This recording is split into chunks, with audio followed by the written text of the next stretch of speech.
गोविंद शिल्प घेऊन येत आहे एकूण 80 ट्विन बंगलोचा भव्य दिव्य पंढरपुरातील एकमेव प्रकल्प। आमच्या प्रकल्पाची वैशिष्ट्ये मनाला शांती देणारं महादेवाचं मंदिर, मुख्य रस्ता सुमारे 30 फुटांचा, अंतर्गत रस्ता सुमारे 20 फुटांचा, ग्रामपंचायत योजनेचा प्रत्येक बंगलोजला स्वतंत्र नळ, सांडपाण्याची सुरक्षित विल्हेवाट, सर्व टाइल्स ग्लॉसी आणि नामांकित कंपनीच्या, सर्व स्टेअर, खिडक्या, चौकटी सुपर ब्लॅक ग्रेनाइट, दोन्ही अटॅच बाथरूम पूर्णपणे टाइल्स, पंतप्रधान हर घर नल योजना पूर्णत्वाकडे, bathroom, basin, kitchen CP fittings हे जगवार कंपनीचे, स्टील वर्क पूर्णपणे जुंदाल कंपनीचे, 1000 लिटर पाण्याची टाकी, 150 लिटर सोलर वॉटर हीटर सोबत वॉटर प्युरिफायर, प्रत्येक बंगलोजला स्वतंत्र पार्किंग, दर्शनीय भाग पूर्णपणे डॅटो टाइल्स, टाटा प्रवेश कंपनीचे आकर्षक भक्कम दरवाजा, फुटी उंचीचे सुरक्षित कंपाऊंड। मग विचार काय करताय? गोविंद शिल्प, पत्ता गट नंबर 95, हॉटेल अंगण शेजारी, टाकळी रोड, पंढरपूर। घडामोडी पाहण्यासाठी आमच्या YouTube चॅनलवरील PVR म्हणजेच पंढरी वार्ता या न्यूजला सबस्क्राइब करा आणि शेजारील बेल आयकॉनवर क्लिक करा।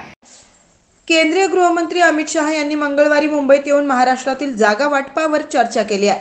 सह्याद्री अतिथीगृहावर झालेल्या बैठकीत शहांसोबत मुख्यमंत्री एकनाथ शिंदे, उपमुख्यमंत्री देवेंद्र फडणवीस आणि अजित पवार उपस्थित होते। यावेळी एकनाथ शिंदेने आपल्या 13 खासदारांची तिकीटे न कापण्याची विनंती केली।